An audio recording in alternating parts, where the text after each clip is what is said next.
Hello students.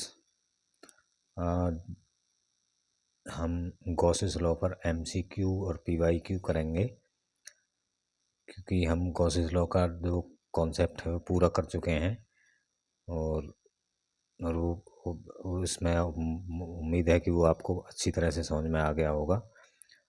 और जो भी है इन जो ये ऐसे एमसीक्यू हैं जो परीक्षा में आ चुके हैं और नए भी हैं कुछ, तो इससे पूरा कॉन्सेप्ट जो है क्लियर हो जाएगा आपका, जो जो भी कुछ आपकी कमी रहेगी। और आप अगर इनको करने के बाद आप जो है मतलब अ, कैसा ही भी क्वेश्चन आ जाए एमसीक्यू में, उसे आप मतलब छोड़ेंगे नहीं।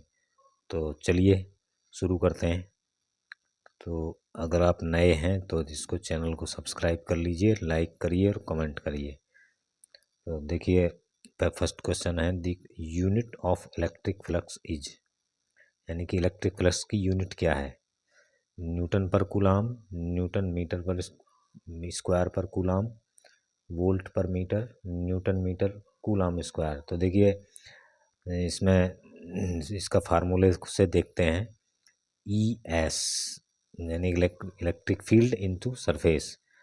तो ई की यूनिट होती है न्यूटन पर कूलाम और सरफेस की होती है मीटर स्क्वायर। तो ये होगी Newton metre square per coulomb. दूसरा है the electric flux passing through the surface. Electric flux passing through the surface of the following given figure is. Given figures, तो ये तो चार फिगर्स दी हुई हैं, अलग अलग शेप की हैं। तो इनसे पास होने वाला, और इनमें सेम चार्ज है बिल्कुल, तो इनसे पास होने वाला फ्लक्स जो है वो किस में कितना होगा। तो देखिए पहले ऑप्शन में दिया है मैक्सिमम होगा चौथे में, दूसरे में दूसरे अर्थ equal in second and third, तो बट लेस देन 4। दूसरे और तीसरे में होगा इक्वल, बट ये चौथे से कम होगा। मिनिमम इन थर्ड, तीसरे में सबसे कम होगा, या फिर इक्वल इन ऑल फिगर्स। तो यह सभी में समान होगा, तो सभी में इक्वल होगा। तो इसका आंसर है सभी में इक्वल होगा। क्यों? क्योंकि electric flux does not depend on size and shape. Size और शेप कुछ भी हो गॉसियन सरफेस की, तो वो केवल एनक्लोज चार्ज पर डिपेंड करता है, ना कि साइज और शेप पर। तो इसलिए सब में समान, सब में इक्वल होगा। तो इसका मतलब फिर आगे और चलते हैं, देखिए क्या।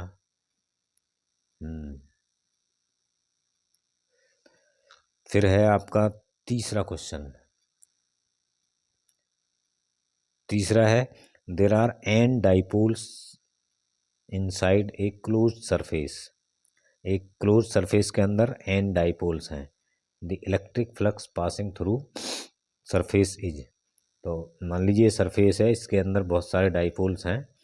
तो अब डाइपोल्स, हर डाइपोल का जो नेट चार्ज है वो जीरो होता है, क्योंकि प्लस क्यू और माइनस क्यू उसके दोनों एंड्स पे होते हैं। तो जितने भी डाइपोल हैं इन सबका नेट चार्ज जीरो होगा।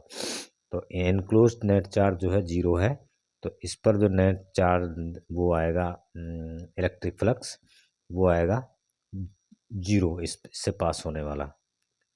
क्यू अपॉन एप्सिलॉन नॉट भी नहीं है, डी आएगा इसका आंसर। और चौथा क्वेश्चन है a charge plus Q is placed at the centre of A cube of side L. एक एल साइड वाला क्यूब है जिसके सेंटर पर एक चार्ज रखा हुआ है। तो the electric flux passing through its one plane या सरफेस इज। इसके किसी एक फेस से या प्लेन से पास होने वाला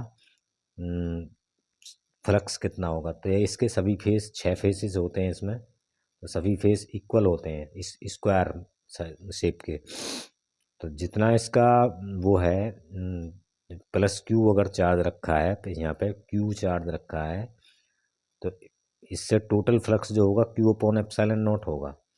तो अगर 6 फेस हैं तो 6 का डिवाइड कर दीजिए, हर फेस से 6 में बराबर, इसका ये बराबर बराबर 6 में होगा, तो 6 भाग हो जाएंगे इसके। तो इसमें 6 की 6 डिवाइड कर देंगे। और फार्मूला भी है इसका, क्यू अगर कोई सिमेट्रिकल शेप है तो उसके हर फेस से गुजरने वाला जो फ्लक्स है वो Q upon epsilon not upon number of faces, N, ये फार्मूला बताया भी था। तो a charge Q is placed at the centre of the open end of a cylindrical pot. एक सिलेंड्रिकल पॉट है जिसका ओपन एंड पर एक चार्ज रखा हुआ है।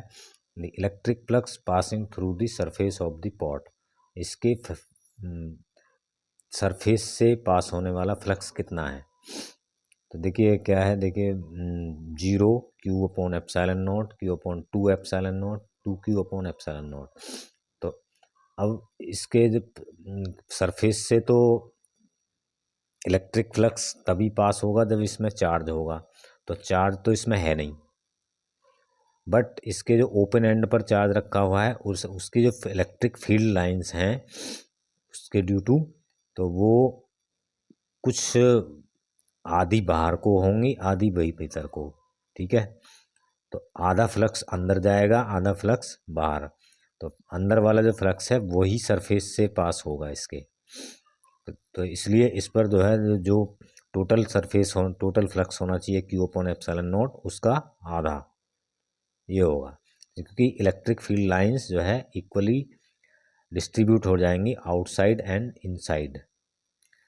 और नेक्स्ट क्वेश्चन है आपका, देखिए इलेक्ट्रिक चार्जेस Q1 -Q1 और Q2 are placed in vacuum, ये वैक्यूम में रखे हैं खुले में। And S1 is a spherical surface, S1 एक ऐसा सरफेस खींचा गया है जो Q1 Q2 को एनक्लोज कर लेता है, Q1 और -Q1 को, Q2 बाहर है। तो अब इस सरफेस से पास होने वाला फ्लक्स क्या है, तो देखिए इसके एनक्लोज चार्ज हैं इसके अंदर हैं उनके ड्यू टू होगा, तो +Q1 है और -Q1 है।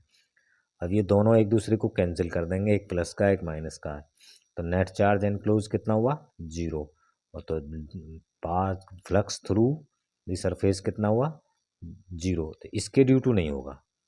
तो इससे पास होने वाला जो सरफेस है वो है 0, और आंसर इसमें बी सही है। तो अब इसमें लास्ट देखिए अगला क्वेश्चन देखते हैं क्या है। A charge hollow sphere does not produce electric field at, एक जो चार्ज है खोखला स्फीयर जो है वो कहाँ पर फील्ड प्रोड्यूस नहीं करता, any internal point, any external point, a point more than 2 metre, 2 metre से अधिक जो डिस्टेंस पर पॉइंट हो, या फिर 5 मीटर से अधिक डिस्टेंस पर जो पॉइंट हो। तो इसमें आंसर है पहला वाला ही सही है, क्योंकि इंटरनल पॉइंट पे charge hollow sphere has not any charge inside it, उसके अंदर कोई भी चार्ज नहीं होता, बल्कि पूरा का पूरा चार्ज उसके सरफेस पे ही होता है। तो इसलिए आउटसाइड जो है वो कुछ भी नहीं करेगा। अब मतलब उसके अंदर जो है किसी भी पॉइंट पर इंटरनल पॉइंट पर वो प्रोड्यूस इलेक्ट्रिक फील्ड नहीं करेगा। तो इसका आंसर है ये। तो ठीक है, ये समझ में आ गया होगा। तो पूरा टॉपिक, पूरा गॉस वाला जो टॉपिक है वो क्लियर हो गया होगा। अब इस पे एक आगे न्यूमेरिकल, बड़े वाले न्यूमेरिकल कुछ और करेंगे अगली वीडियो में, तो उसमें जल्दी मिलते हैं। तो अगली नेक्स्ट वाली में न्यूमेरिकल्स आएंगे। तो तब तक के लिए थैंक यू।